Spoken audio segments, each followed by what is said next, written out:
અત્યારે સાહેબ અબાંધે ઘર આ રીતે તો અમે થાકી જઈશું, તૂટી જઈશું. આ લોકો તો અમારો જીવન જ ખાઈ જશે. હવે શું કરશું?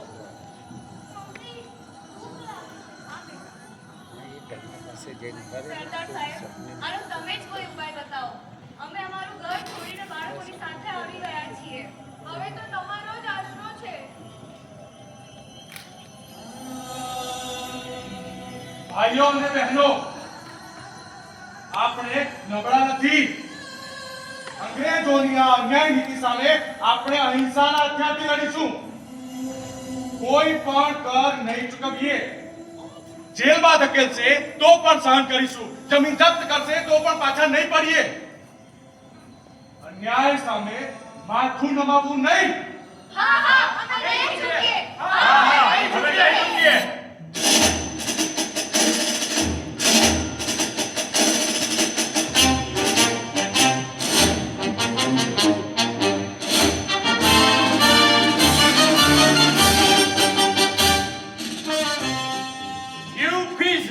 Must pay the tax. Otherwise, your lands will be seized. અમે ભૂખ્યા રહીશું, જેલ જઈશું. પણ આ જુલમનો કર નહીં ચૂકવ્યા. હા હા, અમે અંગ્રેજો સામે નહીં ચૂકીએ. અંગ્રેજોને હું કહેવા માંગુ છું, તમે સમજો કે આ બારડોલી છે. અહીંના લોકો લોહીથી પણ વધારે મૂલ્યવાન સત્ય માટે જીવતા છે. તમારા દમનથી અહીંની આત્મા નહીં તૂટે. હા હા, નહીં તૂટે. નહીં તૂટે. હા હા, નહીં તૂટે. Oh, come on. આ બારડોલીના ખેડૂતોને તમે જોયા છે?